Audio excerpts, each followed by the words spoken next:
Hello, I'm Casey Fatchett, and welcome to the Nerdy Photographer Podcast. Today I'm talking with my friend Anthony Collins, who's back to discuss what makes a professional photographer. More on that after this short break.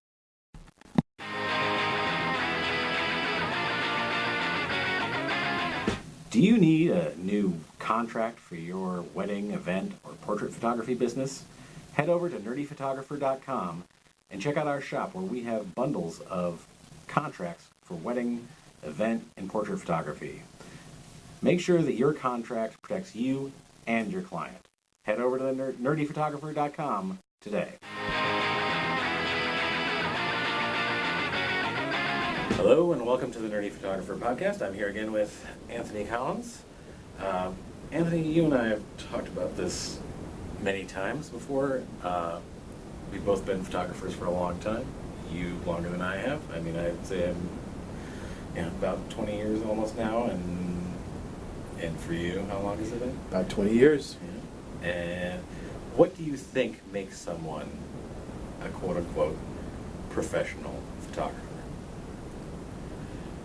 In my opinion, you are a professional photographer when it is your only job. See, I would counter that you are a professional photographer when you are getting paid to do the work. Because there are plenty of people out there who are getting paid Absolutely. to do this, but are not their full-time job. And that is a Absolutely. different thing. I agree with that. There are also minor league football leagues Yeah. where guys get paid to play football. And they don't tell people they're professional football players. They say, I work at UPS. I'm sorry, I don't want it to sound like a snob thing. To me, you're a professional photographer when it's your only job. I mean, for you and I, this is our only job. That's it. This is what we do. This is how we pay our bills. I would guess that there are people out there who would say being professional does not necessarily mean being full-time. You and I have different feelings on that. When did you become a full-time photographer? I became a full-time photographer right after my daughter was born, so that's going to be almost 14 years ago. My wife went back to work. I stayed home with her. I gave up my day job, and we decided as a team that if this photography thing was going to happen for me, now would be the time to do it. And so I stayed at home, built my portfolio, took small jobs, took care of my kid until she started school full-time, so that's like at age 4, let's say 5, pre-K, something like that. And then all I was doing was photography. And no, I haven't had a day job in, again, since before she was born, probably 14, 15 years. She's 14. Yeah. She's 14, it's We're pretty getting scary. old, dude. 5'7.5", buck 50 something, she's scary. Yeah. Okay, I'm just gonna, that blows my mind, because It's crazy. yeah, I mean, when I switched, I would say that, it's been 12 years for me as a full-time photographer. I mean, I worked a lot of those years, like I had other gigs. I had a day job, even though I was working overnights, and, worked in another photography studio for a while, just to kind of supplement my gigs. Like it's a seasonal job. It is wedding not. photos It is for not me. easy. It is not a job that you want to take if you think you're going to have a beach house and a boat, and put your kids through college. It's a lot of work, and you build and build, and you smile and nod a lot, and hopefully the gods smile upon you and the work comes your way. Yeah, and so, okay. I made a lot of big mistakes when I jumped from being a quasi-professional, like getting paid, and I was making, I would say 70% of my income was from photography. I mean, I had my kind of like part-time gig that I would do to supplement that. But when I jumped from that to just only photography, I made a lot of stupid mistakes. But everyone does in every industry, whether you're a plumber or home repair, whatever you do. I mean, I didn't know the business side of it. I didn't, I was like, like I had already been doing something. I was like, oh, well, I need to be prepared. Is there anything you would suggest for people to be prepared, like when they're making the jump to being full-time? Make sure you have a safety net. I mean, don't go out on your own unless you know that the bills can get paid. You can pay the rent, and this is not a business that you make a lot of money in off the bat. Yeah, and that's the thing. It's like I personally had no safety net at that point, and they always tell you like if you're gonna switch careers or whatever, like always have like 3, or just in general have like 3 months. Absolutely. Whatever. Have 3 years. I would yeah. I would suggest 6 if you're Yes. going to do photography, maybe more because you're gonna want to buy equipment and stuff. And don't charge it on a credit card. Right, and simple things like some clients might take you 45 to 90 days to get paid, Yeah. and that's a good faith payment. I have a lot of clients that are $45 terms, and your landlord doesn't want to hear that the check is coming or the invoice is going to get paid. Yeah. So your make credit card bills do sure, not. right? Equipment's not cheap. Even if you start off and you're going to rent a lot of stuff, make sure you have a credit card with lots of space on it. Yeah, and that you can afford to make the minimum payments. It's not an easy business. Yeah, because that was one of the mistakes that I made early on. Was like, I'm gonna pay for some of this stuff with my credit card, and then I was like, that was a bad idea. But I wouldn't beat yourself up over it. I think people open pizzerias, they open coffee shops, they own brew pubs, and they do the same thing. And there's a school of thought that you're better off opening a business and having it fail than to spend all the money to go to work. That's one school of thought. Yeah, I mean that is. I agree. You need to take risks. And I think that there's a lot of people who are afraid to take risks.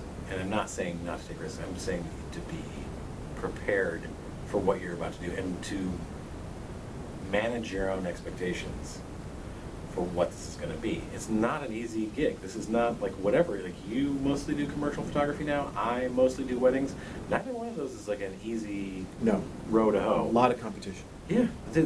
How do you like? And I see it 100 times a week, and people go like, "There are just so many photographers in the market. How do I stand out?" Like, well, you have to figure out what your You have to get thing your is. slice of that pie and know that if someone's getting married, someone's going to shoot it, and it Right. might as well be you. Right. Well, and a friend of mine said it this way, and I think it's really the best way I've heard it put. And most of the time people say like, all you need is, 0.2% of whatever, and then you're good, or like that's all you need. But what he said was like, it's not that you need 0.2% of everybody. You need 100% of that 0.2%. Yes. You need to find those people that are really your people. Your people. The people who want what you do. Yes. And I think that's what people don't, when they're starting out, when they're making that jump to being a full-time photographer, all they think is like, oh, I've got to take pretty pictures, and people will hire me. And that's not really the No, case. it's not that simple. It's almost like the bartending analogy. You only want to bartend at a place that you'd hang out at. Yeah. You want to shoot the kind of weddings that you'd go to. You want to photograph the kind of corporate events that you would be a part of, and it makes the job easier. I worked corporate for several years. I was with IBM and a few other companies. I know what's expected in the corporate environment. I know how they want you to address them, how they want you to conduct yourself, timing issues and things like that. I know what they want from a professional commercial photographer, and I try to do those things every time. And it's interesting, like I have very varied musical tastes, but I was always good when I was photographing bands. Photographing bands whose music, the style of music, I really loved because I knew how to relate to those people. Like I used to do photos, I don't remember if we ever discussed this, for like one of Tupac's No, I didn't know guys. that. Wow, that's great. But it was because I could communicate with them on a level of like, I know this genre of music. I am very familiar with this genre of music. I know how to communicate with you. I get you guys and what you're saying that you want from me. So that's in that sense of like creating a client relationship, the people that you're trying to reach, knowing how to communicate with those people. Or like rock bands. I just knew like the language of rock Right, bands. and there's a feel and there's an energy, and when you meet your wedding clients, you're sizing them up, they're sizing you up. There's a vibe, there's a feel. Your images, your wedding images, like something that they want their images to be like. Right. Your personality is the personality of their friends and the people that are going to be at the wedding. So there's not going to be any conflicts. The day, look, there's a lot of photographers out there. And the last thing they want to worry about on their wedding day is your photography. They want to know that that's a non-issue. Right. You're going to get the beautiful pictures in a style that they like. You're going to be out of the way, and it's not going to be about you. Right. And once you get through that with your meetings and stuff, they love you, you love them, it's going to be a great day. And I think that it applies to whatever type of photography you're doing. You're dealing with somebody at some point, whether it's weddings or commercial photography or headshots or whatever. You have a person. Even if you're doing product photography, you have a client who is a human being, and you have to know what that person wants, and you have to be able to understand that person's needs and desires and what they want from those photos, as well as their psychological makeup. There has to be a connection on some Yes. level if you want to keep getting those types of people. Yes. I got a gig with a large corporation for a simple reason that the last photographer they used didn't understand the power dynamics of the people in the room. He did not know who he needed to make happy. In other words, he was shooting and proofing and asking the wrong couple of people, is this the right way? He didn't understand that the person in the side of the room who was dressed down, who was not an extrovert, was the person that he needed to make happy. And he ignored that person. And he didn't do it on purpose because he just didn't know. And they didn't use that photographer again. Now, the lucky thing that happened to me is they made a point of telling me that's the point person you need to make happy. And I possibly could have made that same mistake, but I was just very fortunate that they came to me and said, that's Susie. Susie's the person who's got the last approval of this. You need to make Susie happy. You need to make sure that Susie's around by your laptop screen. She can see what's going on, and that Susie is happy with what is loading into Capture One or what's loading into Lightroom. All the other people may be above Susie, maybe She's more the one who makes personable. decisions. She's the one you want to make happy. And that little inside information was golden to me. So, I mean, I guess any final thoughts for people who are like looking to make the leap to being a full-time photographer? Shoot what you love. Try to find a way to make money shooting what you love. Now look, we all love to go out and shoot, Maroon 5 on tour or Pink on tour, but not Didn't everyone. we photograph What's that? Maroon 5? I You and did we photograph did. Maroon 5, I think, working for you. Actually, I was covering a gig for you that you couldn't do. But you know what I mean? Everyone wants to follow a rock band on tour. Everyone wants to do something amazing or go to Iceland and, shoot ice floes or something and get paid for it. But find what you love and think about how to monetize that. Someone is going to get paid to shoot that. Yeah. It might as well be you. Figure it out. I mean, Figure it I've talked out. to all types, talked to you, I've talked to several other photographers, all doing different types of things, but they've found a way to get paid to shoot the things that matter to them. They matter to them. Might not be your number one passion, but you're interested in it and Yeah. you like doing it. It's great advice. All right, Anthony, thank you very much. Great being here, Talk to you Casey. soon. Thank you so much.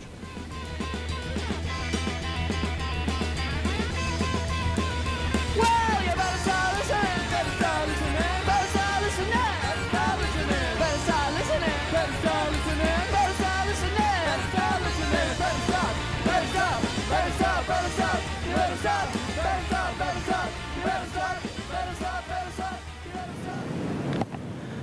And now for my favorite part of the show. What's that say? Useless information. This is always death. In this episode's useless information, there's actually a law in Miami that says it is illegal to imitate an animal. That's right. In the city of Miami, it is illegal to imitate an animal. It's also illegal in Florida to have sexual relations with a porcupine because Florida, man.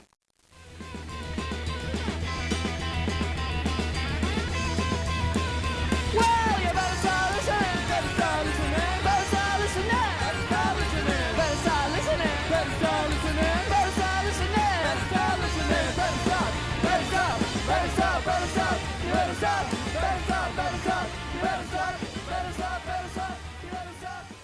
like to thank my friend Anthony Collins for being here to talk with us again. Until next time, go and follow The Nerdy Photographer on Facebook, Instagram @TheNerdyPhoto, or Twitter @TheNerdyPhoto. We'd love to hear from you on social media. You can also subscribe to the podcast on iTunes, Spotify, Google Play, and YouTube. You can also support the Nerdy Photographer podcast on patreon.com/nerdyphotographer and get special subscriber-only content. Yes, free goodies. Well, not free because you're already subscribing, but only for you. Only for you, subscribers. Only for you. Until next time, talk nerdy to me.